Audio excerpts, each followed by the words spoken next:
kumana siya ng movie na ganung level.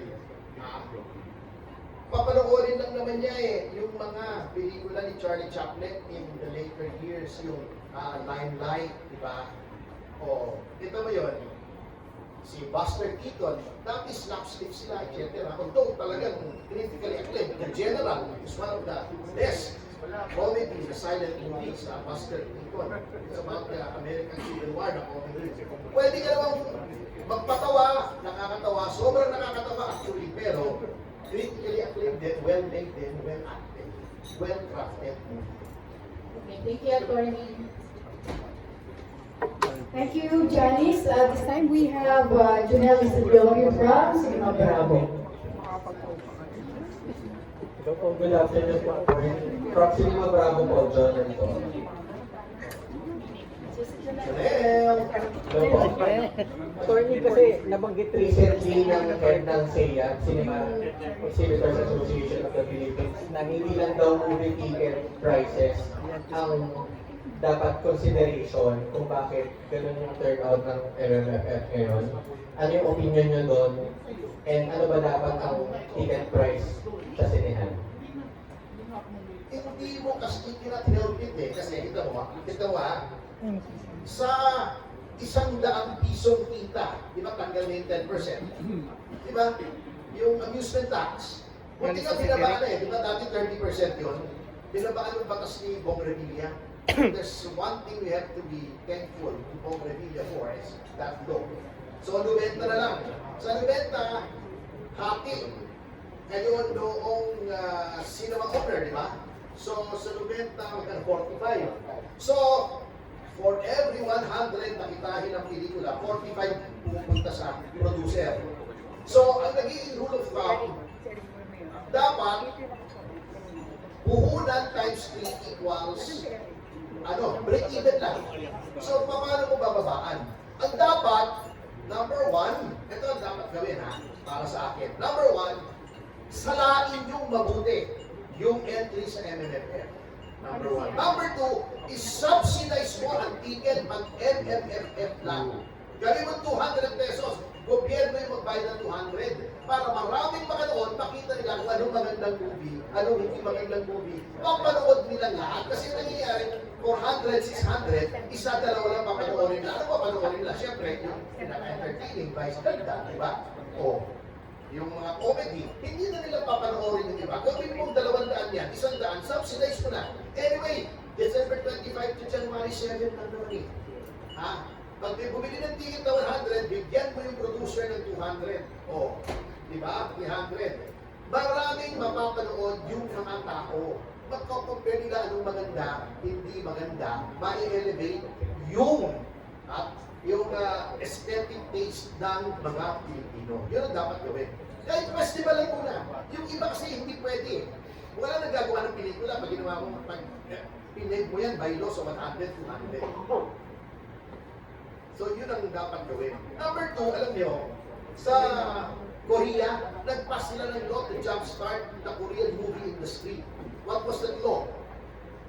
Pwede ka lang magpalabas ng foreign movies sa South Korea, hindi kasama yung North. Yung South Korea, 180 days a year lang ang foreign movies. So the rest, local movies. So kailangan marami kang gawin local movies. But since you have 180 days para magpalabas ng local movies, ginagandahan mo kasi nagkakaroon ng competition. Okay, number 3, ginawa ng Korea. Kahit anong korporasyon ka, pag gumawa ka ng pelikula, meron kang tax break. Kaya nagkaroon ng Samsung Entertainment Group, Hyundai Entertainment Group, just to take advantage of those tax breaks. Kasi yung mga hindi movie makers, gumawa ng movie. Anong resulta? Noong 1990s, they made a movie called Shiori, which was on par with Hollywood. Nakita ng mga tao, galing palang gumawa ng mga Koreano ng movies. Parang Hollywood movie talaga. Kaya lang starring Korean stars. Nag-breakthrough internationally. From then on, yung industry nila napakalaki. The government should realize that the movie industry is an industry. Parang tourism industry yan, o electronic industry, o hotel industry. May potential yung kumita para sa ang ating bayan. Ano bang population ng South Korea? Ang liit lang. Hindi nila kaya sustain yung movie industry nila doon sa domestic market. So they have to export. Ayan, ang laki ng kinikita. Di ba? Ang lakas natin manood ng Korean movies. Ang lakas natin manood ng Korean na mga series. Anong resulta? Quality. Yung Vagabond ni Beng Susi, yung isang episode noon, 12 episodes yun. Yung isang episode lang noon, pwede ka nang gumawa ng isang Filipino movie. 10 to 15 million pesos equivalent ng isang episode. Maganda, pinapanood ng buong mundo. Sa atin, sino manonood ng movies natin? Lousy. Kasi, hindi dahil sa wala tayong talent, but because of constraints with respect to budget. You can make small movies. Pero, kailangan, pwede pang small movies na lang. Kaya dati, Japanese and Korean film industry, introspective movies. Pero, hanggang domestic market ka lang. Ngayon, kita mo, yung mga Turks, yung mga sa Turkey, mas magaling pang gumawa ng pelikula sa atin. Malaysia, sa gaganda ng pelikula. O, napang-iwanan na tayo. Alam na, syempre, of course. Kaya nga, tatlong center ng movie making ngayon eh. Hollywood, of course. Bollywood. Yung Bollywood kasi, sila lang sustain na yung movie industry nila eh. Like, isang bilyong tao sila eh. O. And Hollywood, yung sa South Korea. Eh, tayo unang-unang magaling gumawa ng pelikula. 70s, 80s lang, pinikilala na tayo internationally. Yung mga movies natin. Si Fernando po, pinapalabas na sa Hollywood. Si Barbara Perez, lumalabas na sa Hollywood. Oh. Si Nasilio Santiago, gumagawa na ng movies for Hollywood exhibition. Ay, yung kina Ramon Zamora, yung 1, 2, 3, yung mga kwan. Ang dami na eh. Paurong ang nangyari sa movie industry natin sa akin because of government neglect. Hindi nila naisip na malaki ang maaaring maging kontribusyon ng industriya ito sa kita ng ating bansa. Thank you po. Thank you, Janelle. And this time we have from Manila Tribune, Asher. Hi, attorney. Hi, attorney. Alvin Ignacio from Tribune. Yes, I'd like oh. messenger My friend. favorite Tribune columnist. Okay, for Paolo first. Now that you're back in the Philippines, what do you miss most about Prague? Bukod sa weather, yung the architecture, the buildings. Kasi pag, first time ko kasi sa parte ng mundo na yun. So, in the past, yung mga napunta ko bansa or all Southeast Asia. So, first time ko makaranas ng mga ganong scenery, ganong architecture, kumbaga. Talagang ramdam mo na wala ka na sa Southeast Asia. Kasi yung mga buildings sila din talaga. The roads, everything. And I guess, the people. How are they? How are the chefs? Kamusta sila? How warm, how friendly? How are the chicks? The chefs. How are the check? Well, ako, yung mga nakasalamuhan namin, mababait. They were all friendly. Yung location manager namin, Sarah and her manager, they're all very nice. Masarap na trabaho. Warm naman sila. So I can't, kasi syempre, sabi sa akin ni Sarah, sinabihan ako ni Sarah before going there, sabi niya, binarningan niya ako na medyo masungit daw yung mga taga-Czech Republic. Sabi niya sa akin, pero nang pagdating ko naman doon, everyone was nice, di ba, attorney? Yung mga, sa reception, hotel, everyone was nice naman. For Sarah, now that you experience the Philippines, you work with people here, what would you tell your Czech friends about the Philippines? Sarah. Sorry, I think there's a bit of confusion. Sarah, Russian. Sorry, are you Russian? Okay. Yes, Sarah's best friend. Okay. So what do you say about your experiences in the Philippines, filmmaking-wise, and the people that you've worked with? So, quick background. 7 years na nandito ako at asawa kong Pinoy. So, honorary Filipina ako by now. So, obviously, it's more fun in the Philippines. And with regards to the film industry, I agree with a lot of what the President says. I hope that we grow this industry by creating high quality movies. and that's developing the taste of a viewer as well. Pero in my opinion, spring and pride can be enjoyed by any viewer. If you're only coming to the movies for the night, you don't want to read too deep into the multi-level meetings, you will have a good time because it is a really wholesome, feel-good, romantic movie. You're going to feel things. It's going to leave you transformed. So I highly recommend it. But also, if you're curious, if you want to know the historical parallels, then it's there for you as well. Since this is a Valentine offering for Paolo and Sarah, how did you work on the screen chemistry? The on-screen chemistry, how did you work? Sorry, hindi po siya si Sarah. Sorry. Okay. Sorry again. Paano yun work yung screen chemistry? Kami is, kay Sarah, I guess we just hit it off. Nung nag-usap kami, first time namin mag-mate, syempre, we both knew we had a responsibility. And our responsibility was building the chemistry to better perform our characters. So, naramdaman ko rin naman kay Sarah na nag-effort din talaga siya na mas makilala ko, na mas maging close ako. And ako rin naman, same. We really got to know each other. Naging close kami ni Sarah. Lahat kami actually, buong cast, lahat kami. Kaya nga after ng shoot, sobrang na separation anxiety kami. Nung natapos na lahat, nung natapos, sobra, parang sabi ko, kasong tapos sila.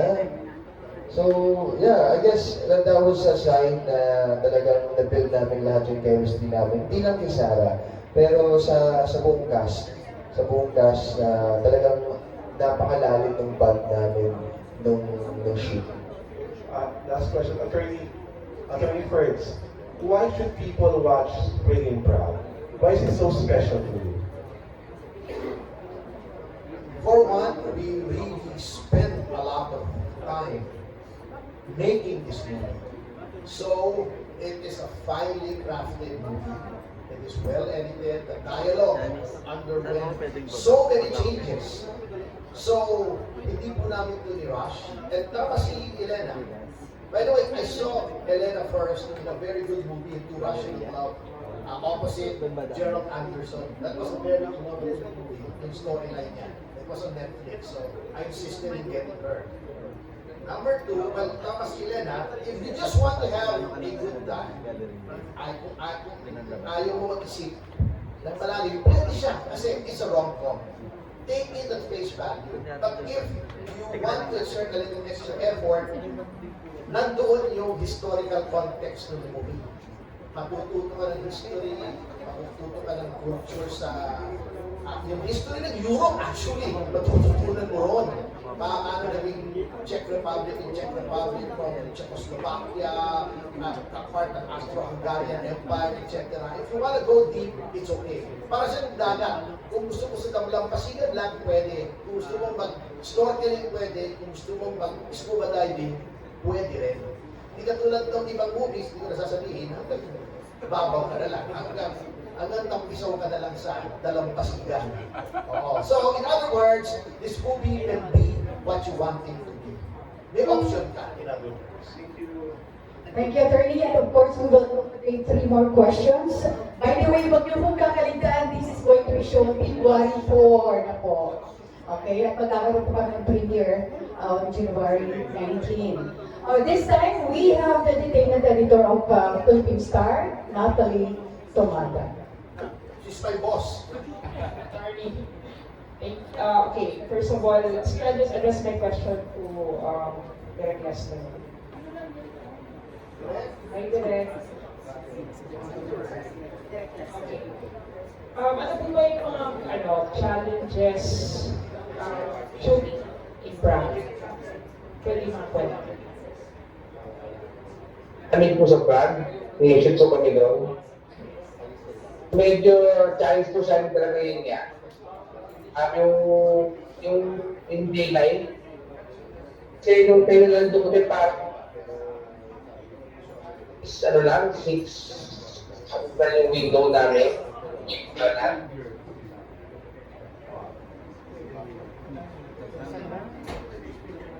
galawan ng mga doon, mga tao.